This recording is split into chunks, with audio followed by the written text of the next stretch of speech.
અમરેલી જિલ્લાના ભાલ પંથકમાં નવા નીરની આવક થતા દેવાડિયા નજીક આવેલા કોઝવે પર કાળુભાર નદીના પાણી ફરી વળ્યા હતા।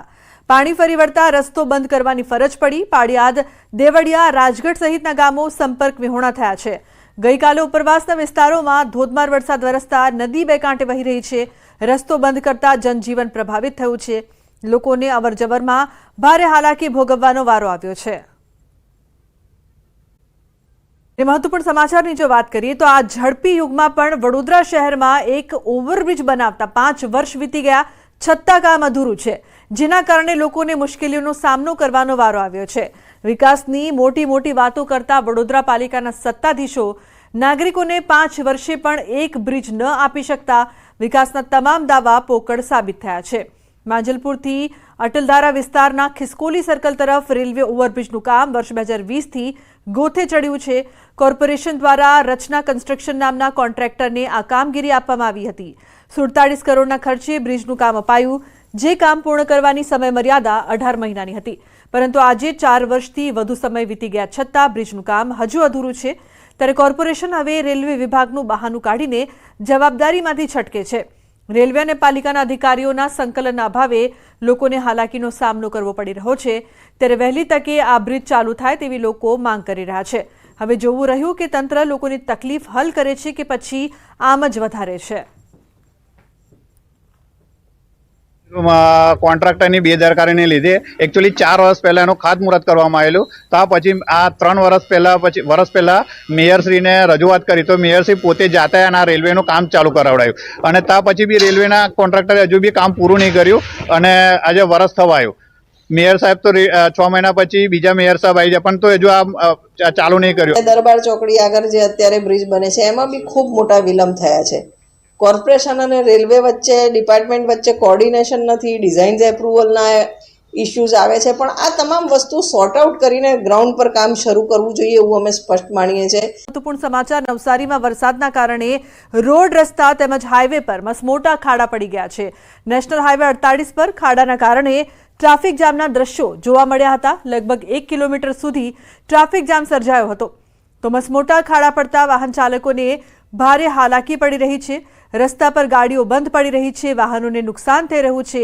ઊન ગામ પાસે ટ્રાફિક જામ થતા ગ્રામ્ય પોલીસ અને NHAIની ટીમ કામે લાગી છે। ટોલ ભરવા છતાં વાહન ચાલકો મુશ્કેલીઓનો સામનો કરી રહ્યા છે। હાઈવે ઓથોરિટીની કામગીરી નિષ્ફળ દેખાઈ રહી છે, તો વાહન ચાલકોમાં ભારે રોષ જોવા મળી રહ્યો છે। मुकुल वासनिक जी, शक्ति सिंह गोयल जी, अमित चावड़ा जी, दीपक बाबरिया जी, शैलेश परमार जी, जगदीश ठाकुर जी, सिद्धार्थ पटेल जी, आमी याग्निक जी, लालजी देसाई जी, हिम्मत सिंह पटेल जी, जिग्नेश मेवानी जी, इंद्र विजय जी, इमरान खेडावाला जी, ललित भाई, लाला भाई पटेल जी, मतलब हमारे सारे के सारे सीनियर नेता और हमारे प्यारे कार्यकर्ता, बब्बर शेर टाइगर, आप सबका यहां मैं बहुत दिल से स्वागत करता हूं।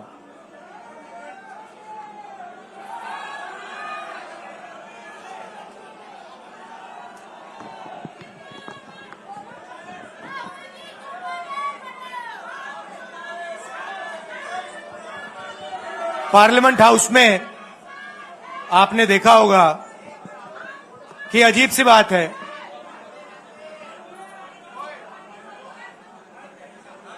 बीजेपी की जो पूरी मूवमेंट थी राम मंदिर की, अयोध्या की मूवमेंट थी, सही बात। शुरुआत अडवाणी जी ने की थी, रथ यात्रा हुई थी, उसमें आपने अडवाणी जी को रथ पे देखा था। कहा जाता है कि नरेंद्र मोदी जी ने उस यात्रा में अडवाणी जी की मदद की थी। इनकी शुरुआत वहां हुई, राइट? ठीक है। रथ यात्रा चली और पार्लियामेंट में मैं सोच रहा था कि उन्होंने राम मंदिर का इनॉग्रेशन किया और राम मंदिर के इनॉग्रेशन में अदानी जी दिख गए, अंबानी जी दिख गए, मगर गरीब व्यक्ति वहां कोई नहीं दिखा। आपने देखा होगा, टीवी पे देखा आपने। अब उसका नतीजा बताता हूं। पार्लियामेंट में मैं यहां बैठता हूं, यहां पे अयोध्या के एमपी बैठते हैं। देखा आपने उनका चेहरा, इंडिया गठबंधन के हैं, है ना। मैंने उनसे पूछा कि भैया आप मुझे एक बात समझाओ, ये बीजेपी ने अपनी पूरी पॉलिटिक्स अयोध्या की पॉलिटिक्स थी। चुनाव के पहले इन्होंने राम मंदिर का इनॉग्रेशन किया, राम भगवान को पॉलिटिसाइज करने की कोशिश की, मीडिया में फैला दिया। मैंने उनसे पूछा भैया एक बात बताओ, यह हुआ क्या कि उन्होंने राम मंदिर का इनॉग्रेशन किया और इंडिया गठबंधन अयोध्या में चुनाव जीत गया, यह हुआ क्या। और मुझे जवाब उन्होंने दिया, मैं ये जवाब आपको देना चाहता हूं। उन्होंने कहा राहुल जी, मुझे पता लग गया था, तकरीबन 6 महीने पहले मुझे पता लग गया था कि मैं अयोध्या से लड़ूंगा, और जिस दिन मुझे पता लगा उस दिन मुझे यह भी मालूम था कि मैं सिर्फ लड़ूंगा नहीं, इंडिया गठबंधन अयोध्या से जीतने जा रहा है। मैंने कहा कि आपको कैसे मालूम? पूरी देश में, मीडिया में, सब जगह राम मंदिर का इनॉग्रेशन हुआ, तो आपको कैसे मालूम? उन्होंने कहा कि राहुल जी, जब मैं अयोध्या में लोगों से बात करता था तो मुझे अयोध्या के लोग सिर्फ 2-3 चीजें कहते थे। पहली बात कहते थे कि अयोध्या में मंदिर बनाने के लिए, क्लीन अप करने के लिए बहुत सारे लोगों से जमीन ली गई, बहुत सारे लोगों की दुकानें, घर तोड़े गए, और आज तक जिन लोगों के घर छीने गए, तोड़े गए, दुकानें तोड़ी गई, आज तक उनको नरेंद्र मोदी जी ने कॉम्पनसेशन नहीं दिया।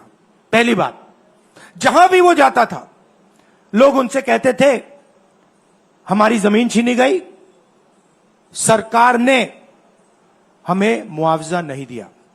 दूसरी बात, अयोध्या का इंटरनेशनल एयरपोर्ट बना, बड़ा एयरपोर्ट, जमीन किसकी गई? अयोध्या के किसानों की जमीन गई। आज तक उनको सही मुआवजा नहीं मिला। और तीसरी बात इन्होंने बताई मुझे, तीसरी बात, राहुल जी, अयोध्या की जनता को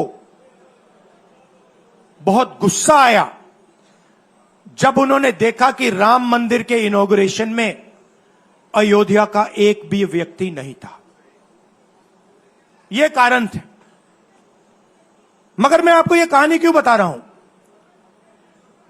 क्योंकि जो मूवमेंट अडवाणी जी ने चालू की थी, उस मूवमेंट को, जिसका सेंटर अयोध्या था, उस मूवमेंट को इंडिया गठबंधन ने अयोध्या में हरा दिया है।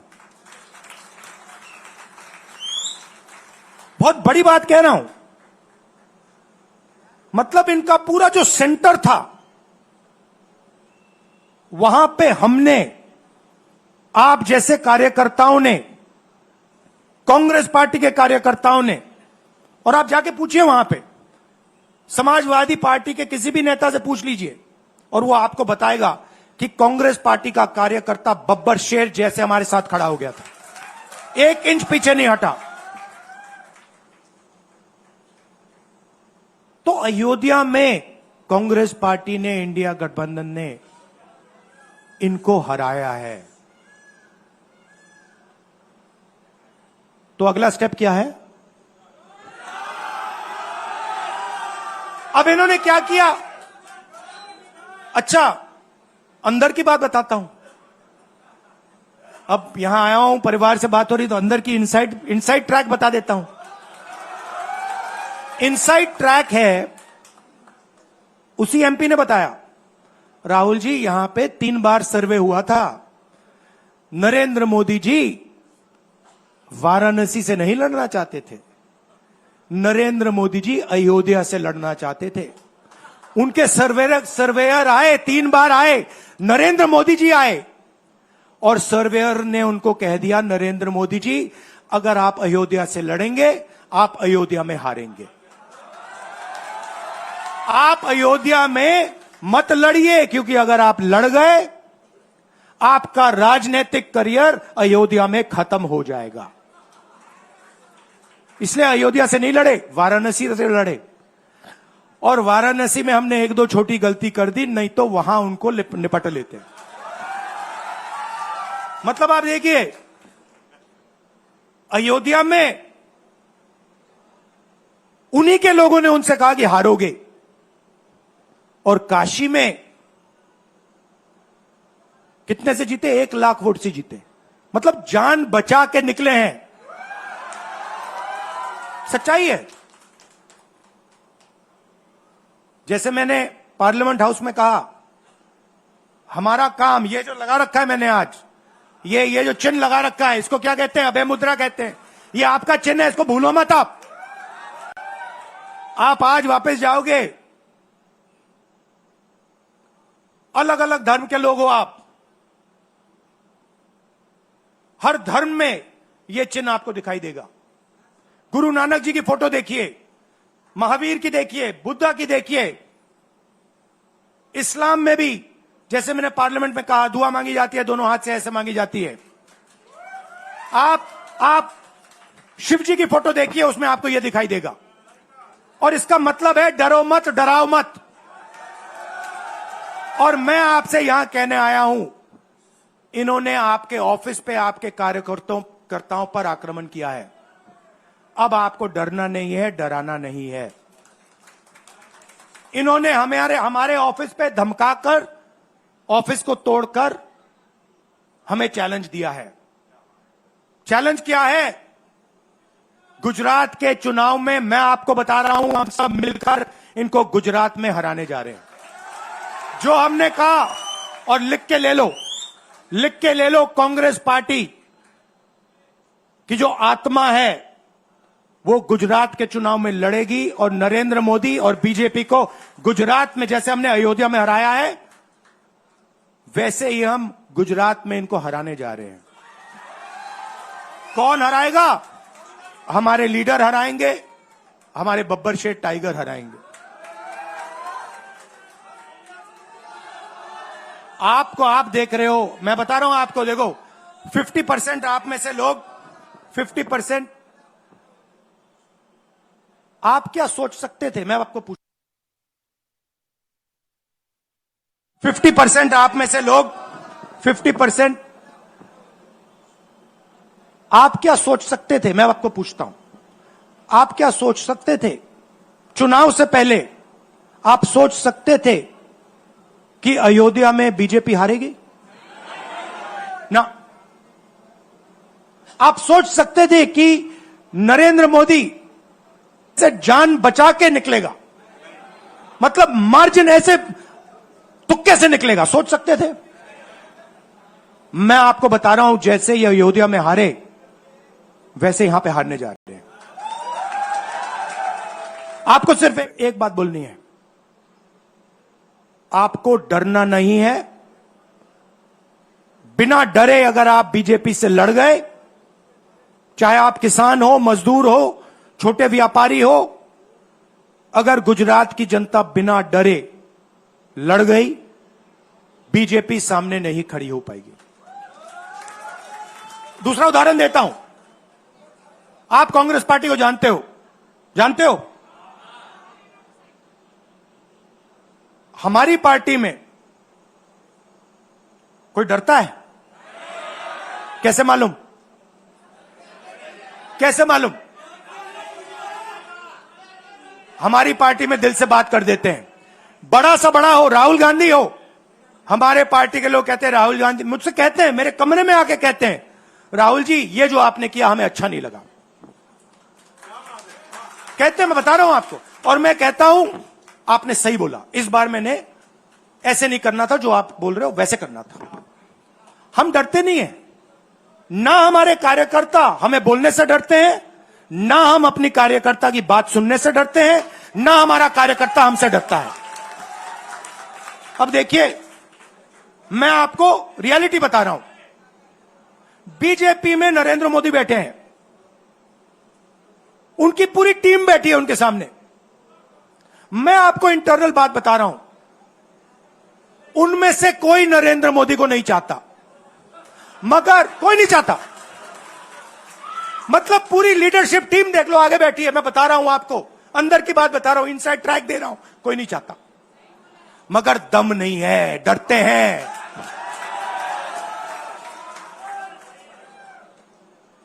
अगर नरेंद्र मोदी जैसा लीडर कांग्रेस पार्टी में होता, पूरी कांग्रेस पार्टी खड़े हो जाती, कहती है नहीं हम डरते नहीं है, हटो यहां से।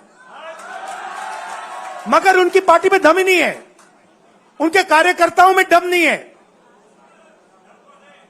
आप देखो ना, एक आदमी खड़ा है वहां पे, सबकी हवा निकल गई, मतलब हम डरते नहीं है, हटो यहां से। मगर उनकी पार्टी में दम ही नहीं है, उनके कार्यकर्ताओं में दम नहीं है। आप देखो ना, एक आदमी खड़ा है वहां पे, सबकी हवा निकल गई, मतलब कार्यकर्ताओं की हवा निकल गई, आरएसएस की हवा निकल गई, सारे लीडर्स की हवा निकल गई। सच बोल रहा हूं ना। और हमारे मतलब छोटा सा कार्यकर्ता होता है, टाइगर होता है, आता है कांग्रेस प्रेसिडेंट के सामने, आता है राहुल गांधी के सामने, आता है, कहता है भैया मेरे दिल में ये बात है, आपको ना लगे मैं तो बोल रहा हूं। तो ये है कांग्रेस पार्टी।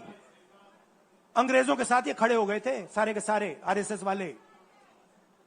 हम लड़े थे, हमने कहा, देश से हमने कहा था डरो मत, डराओ मत, हमने कहा था। बीजेपी के लोगों ने हाथ जोड़ के कहा था भैया डर गए हम, जो करना है कर लो। तो आप अपनी हिस्ट्री समझो, जो डर की भावना होती है ना, वो आप में नहीं है, उनमें है। और इसी के कारण मैं आपको बता रहा हूं, कांग्रेस पार्टी गुजरात में जीतेगी और गुजरात से ही नई कांग्रेस पार्टी बनेगी। क्योंकि कांग्रेस पार्टी, मैं गहरी बात बोल रहा हूं, मैं ऐसी आलतू फालतू बात नहीं करता हूं। देखिए, कांग्रेस पार्टी बनी कहां थी, मतलब हमारे जो सबसे बड़े नेता थे, जिन्होंने रास्ता दिखाया था। आप क्या सोचते हो, जब यहां अंग्रेज राज करते थे, क्या डर नहीं था? गुजरात के व्यक्ति ने कहा था, महात्मा गांधी ने देश को कहा कि देखो, डरो मत, डराओ मत। और आग गुजरात से शुरू हुई थी। और आज अगर कांग्रेस पार्टी है, तो वो पार्टी, वो भावना, वो सोच गुजरात से शुरू हुई थी। इसीलिए जब इन्होंने हमारा ऑफिस तोड़ा, मैंने सोचा भैया मौका मिल गया, अब हम इनको सबक सिखाएंगे। जैसे इन्होंने हमारा ऑफिस तोड़ा, वैसे ही हम उनकी सरकार को तोड़ने जा रहे हैं। अच्छा, अब मैंने डरो मत की बात करी, मगर एक शिकायत भी है, ये भी नहीं है कि कांग्रेस पार्टी गुजरात में कमियां नहीं है, ये कहना पड़ेगा।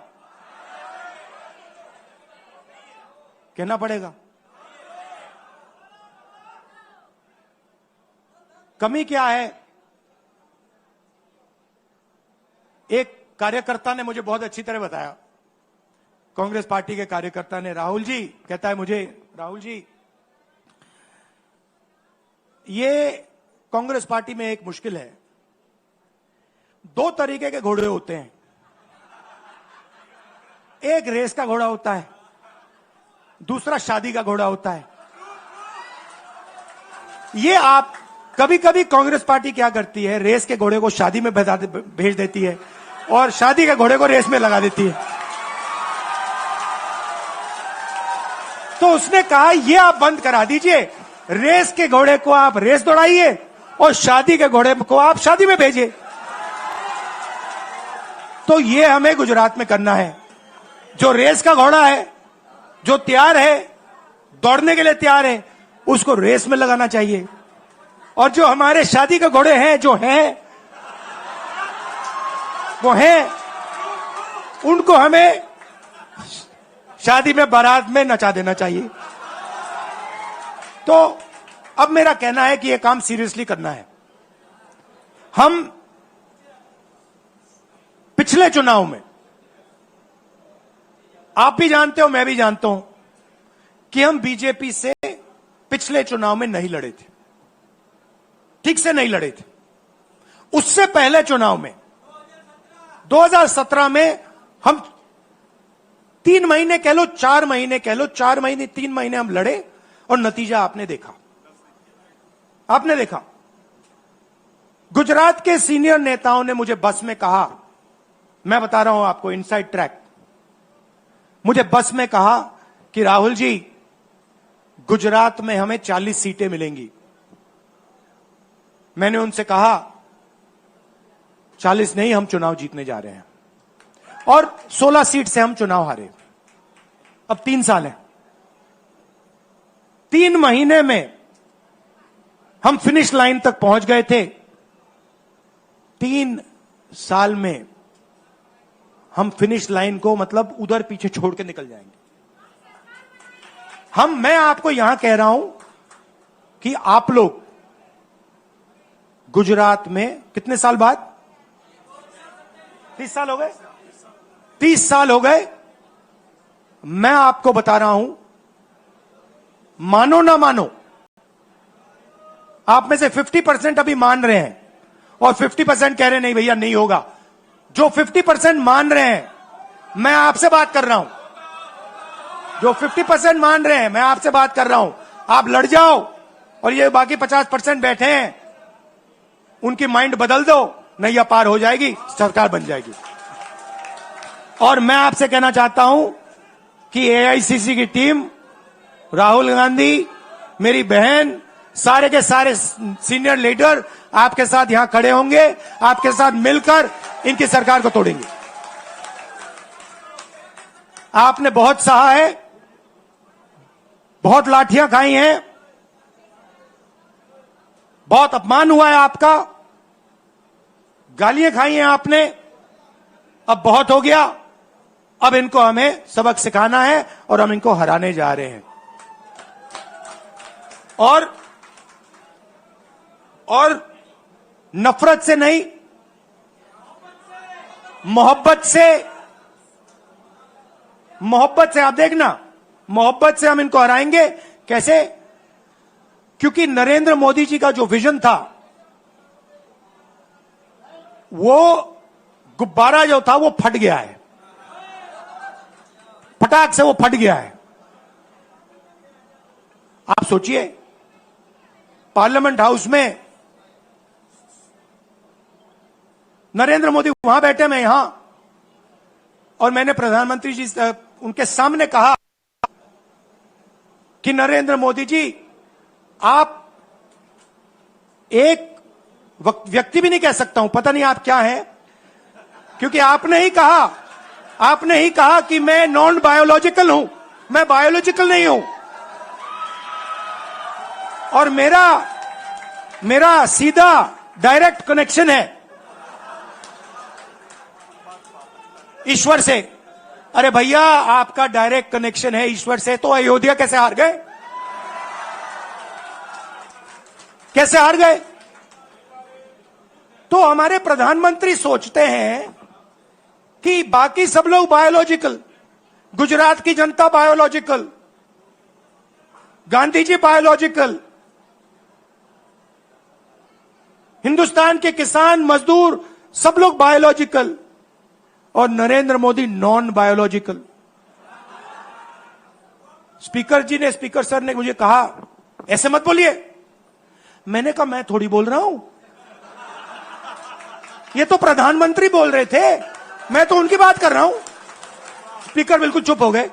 बात तो सही है, बात तो सही है, ये राहुल गांधी के शब्द थोड़ी है, ये तो हिंदुस्तान के प्रधानमंत्री के शब्द हैं, नॉन बायोलॉजिकल। अब सोचिए वो व्यक्ति जो अपने आप को नॉन बायोलॉजिकल समझता है और देश की जनता को बायोलॉजिकल समझता है, कि मतलब मैं यहां और बाकी जनता वहां, वो गुजरात को विजन कैसे दे सकता है? जो किसानों का दर्द नहीं समझ सकता, मजदूरों का दर्द नहीं समझ सकता, डायमंड इंडस्ट्री में जो काम करते हैं उनका दर्द नहीं समझ सकता, नॉन बायोलॉजिकल व्यक्ति वो गुजरात को कैसे रास्ता दिखा सकता है? नहीं दिखा सकता। तो अब आपका काम है गुजरात को विजन देना, गुजरात के युवाओं को, किसानों को, मजदूरों को, माताओं बहनों को विजन देना कि भैया हम आपके लिए ये करने जा रहे हैं। आपने हमारा मैनिफेस्टो देखा, हिला के रख दिया था बीजेपी को, आपने देखा? वैसा मैनिफेस्टो बनाना है गुजरात के लिए। गुजरात की जनता से मिलकर 1 लाख लोगों ने हमारा मैनिफेस्टो बनाया था। वैसे ही हम गुजरात में लाखों लोगों से पूछकर अपना मैनिफेस्टो बनाएंगे, गुजरात को विजन देंगे और फिर चुनाव पूरा दम लगा के लड़ेंगे और यहां इनकी जो सरकार है उसको तोड़ के हटप्परे कर देंगे। आप सबका दिल से धन्यवाद। आखिरी बात मैं कहना चाहता हूं, यहां जगन्नाथ यात्रा हो रही है, आप सबको और जो यात्रा में भाग लेंगे आप सबको शुभकामनाएं देना चाहता हूं और दिल से प्यार देना चाहता हूं। आप सबका दिल से धन्यवाद, नमस्कार, जय हिंद। अब है मुद्रा, डरो मत, डराओ मत।